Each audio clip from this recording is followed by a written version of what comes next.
আর্জেন্টিনার একটা পরশ পাথর ছিল। এই পরশ পাথরের নাম আনহেল দি মারিয়া। তার ছোঁয়ায় সবকিছু স্বর্ণ হয়ে যায়। আর্জেন্টিনা ফাইনালে খেলতে নেমেছে, আর দি মারিয়া গোল করেনি এমনটা হয়নি। ফাইনালে জ্বলে ওঠার কারণে তাকে বলা হতো মিস্টার ফাইনাল। আর্জেন্টিনার জার্সিতে কোপা আমেরিকা, ফিনালেসিমা ও কাতার বিশ্বকাপ সহ মোট 4টি ফাইনাল জিতে দি মারিয়া অবসরে গেছেন। শুরুটা হয়েছিল এক যুগেরও বেশি আগে, 2008 সালে। সেবার এশিয়াতে আর্জেন্টিনার জার্সিতে প্রথম শিরোপা জয়ের স্বাদ পান দি মারিয়া, আগুয়েরো আর মেসিরা। বেজিং অলিম্পিকের ফাইনালে দি মারিয়া একমাত্র গোলে সোনার পদক পায় আলবিসেলেস্তারা। এই জয়ের পর আরও 3বার আর্জেন্টিনার জার্সিতে ফাইনাল খেলার সুযোগ এসেছিল ডি মারিয়ার সামনে। প্রথমবার ছিল 2014 ব্রাজিল বিশ্বকাপে জার্মানির বিপক্ষে ফাইনালে। উরুর চোটে সেবার তিনি মাঠে নামতে পারেননি, ফলে মাঠের বাইরে থেকে তাকে দেখতে হয়েছে দলের হার। পরের বছরে 2015 কোপা আমেরিকায় ফাইনালে যায় আর্জেন্টিনা। এবারও কাল হয়ে দাঁড়ায় সেই ইনজুরি। চিলির বিপক্ষে ওই ফাইনালে 29 মিনিটের সময় হ্যামস্ট্রিং এর চোটে মাঠ থেকে উঠে যেতে বাধ্য হন। ওই দিনও তাকে মাঠের বাইরে বসে দেখতে হয়েছে দলের হার। 2016 সালে সেই চিলির বিপক্ষে আরও একবার সাইডলাইনে বসে দেখেছেন আর্জেন্টিনার হার। সে যে অলিম্পিকের ফাইনালে গোল করে দলকে স্বর্ণ জেতালেন, তারপর 3টা ফাইনালে মাঠের বাইরে থেকে দেখলেন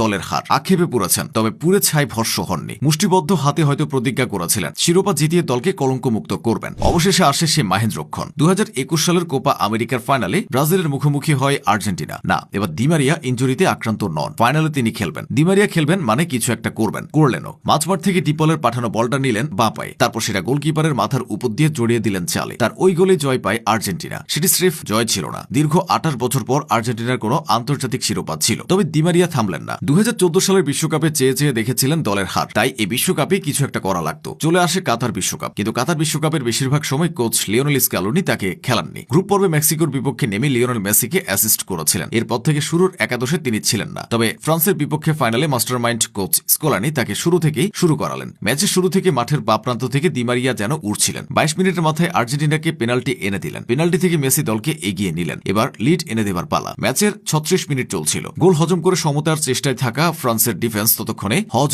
বড় সুযোগ নিলেন দি মারিয়া। দারুণ এক কাউন্টার অ্যাটাকে ফ্রান্সের ডিফেন্স লাইন ভেঙে দিয়ে আরও একটা গোল এনে দিলেন। আর্জেন্টিনার দ্য বয় ফাইনালস এবার কেঁদে দিলেন। দি মারিয়া নিজে পূর্ণতা পেয়েছেন, সঙ্গে মেসিকেও পূর্ণতা দিয়েছেন। এবার একটু মাঠের বাইরে আসা যাক। ইউরোপের বিভিন্ন ক্লাবে খেলে দি মারিয়া অঢেল সম্পত্তির মালিক হয়েছেন, অথচ শৈশবে তিনি কয়লা খনিতে কাজ করেছেন। তাকে সবাই ভদ্র প্লেয়ার হিসেবে চিনলেও ছোটবেলায় তিনি ছিলেন ভীষণ দুরন্ত। সন্তানের দুরন্তপনা ঠিক করতে চিকিৎসকের শরণাপন্ন হন দি মারিয়ার মা। চিকিৎসক পরামর্শ দিলেন ছেলেকে ফুটবল খেলতে দাও, সব ঠিক হয়ে যাবে। কিন্তু ফুটবল খেলতে হলো তো একটা ফুটবল চাই। বল কিনে দেওয়ার সামর্থ্য না থাকায় চিন্তায় পড়েন মা। ফুটবলের টাকা জোগাড়ের জন্য মাত্র 10 বছর বয়সে দি মারিয়া কয়লা শ্রমিকের কাজ শুরু করেন। শিশু শ্রমিক হিসেবে কাজ শুরু করার পর টাকা জমিয়ে কিনেছিলেন ফুটবল। ওই ফুটবল দিয়েই খেলার শুরু। আর শুরুর পরের ইতিহাস তো সবারই জানা। সেই কয়লা শ্রমিক দি মারিয়া আজ বিশ্ব ফুটবলের হীরকখণ্ড।